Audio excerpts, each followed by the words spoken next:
So I hear a lot of conservative newscasters right now, podcasters, coming out and getting pretty mad at America for not saying anything. Because right now is the time when everything's being run by other people. There are things in motion. Like, do you think that the whole Floyd's death was a convenient timing right in the middle of COVID? Right at the end of COVID when we start to open again? Just happened to happen at that time. It just happened to blow up in the news at that moment. There are other things that might have happened. It could have happened during different times of the year. But the media blew it up right when we were about to open the country again. And then they said that we had to wear masks everywhere, all the time, constantly. And then, but if you're rioting, then you don't have to wear a mask. Suddenly it doesn't matter anymore. Doesn't make any difference. You can loot and riot and murder people and kill the shopkeepers in front of their own store. And that was okay. And it was not even, sorry, my work pager. It was not even chastised by the media. What the media said was, Chris Cuomo said, oh, well, you don't have to, you don't have to protest peacefully. What? There's people dying. You don't have to protest peacefully. It's ridiculous. And then he also, of course, didn't say anything about the masks. People not wearing masks while they're rioting and pillaging and killing people. It's just very upsetting that people are still watching CNN and they're still listening to what Chris Cuomo says as facts. And I'm sorry, but he's not supporting peace, love, and unity. If you listen to the liberal news, you will not ever hear peace, harmony, love, positive things. And you will hear specific things with the storyline that are always going to be in the same kind of area where they aim you at something political. They're just aiming you, go vote. Make a difference, go vote. And you can't help but to think that all these things are being lined up in the media, the way that they cover things, so that you will go and vote for that party. So I don't want you guys to be quiet.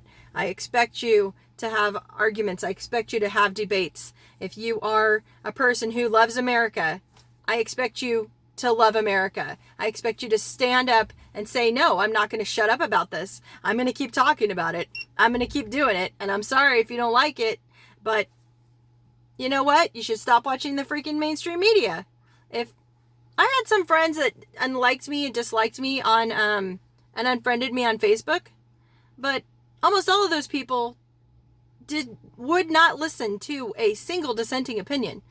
And in fact, one of my friends said that if you like Trump, that's not an opinion. You're a bad person.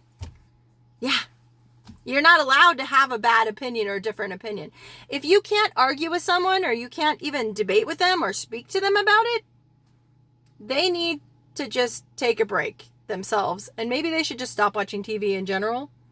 But also, you can't reason with that person. There's no way that you can reason with them. And so you can't, you can try and argue with them and keep them as a friend, but the chances you're going to keep them is pretty low, because not only they're not going to listen to you, they're not going to listen to anyone. If you have a different opinion, then you are evil and you are a racist and you're a bad person. I always think it's funny when people call me racist because I grew up in the hood as a minority. So calling me a racist is unbelievable. It's hilarious to me. Totally hilarious. I was totally discriminated against as a young person in several different ways. It's not like Native Americans are, we don't even have our own groups really in general America, where we have, friends that we hang out with that are Native Americans. I really didn't, I didn't. I was the Hispanics or the blacks and the whites, and I don't belong to any of them. So I am the minority that I don't belong to any of those groups. When I went to college, I look more white, so I kind of passed more as white, but people knew I wasn't white. I'm very tan. especially in the summer, extremely dark and yellow. My skin's very yellow. So, and no matter what I do with my hair, you can tell I'm not a blonde. Anyway, this is just encouragement for you guys to not worry so much about other people's opinions. Their opinions of you are not as important as your opinion of you. And we have to actually fight for this nation. We have to actually fight for God. We have to be warriors. You have to step up and get off your butt, and you got to say something. You got to be on social media. You have to explain to your friends, look, I'm not a racist. I just want facts. I just want to know what's going on. And I would like to know the actual statistics of things. And I would like to have those statistics be correct. And have people back them up. I don't want to just hear some argument that someone had emotional arguments about what they think that they heard on a TV show. And or if someone got emotional on TV and they said a thing, that means it must be true. That doesn't mean it must be true. All right. And I got to go back to work. So you all have a great day. Thanks for listening.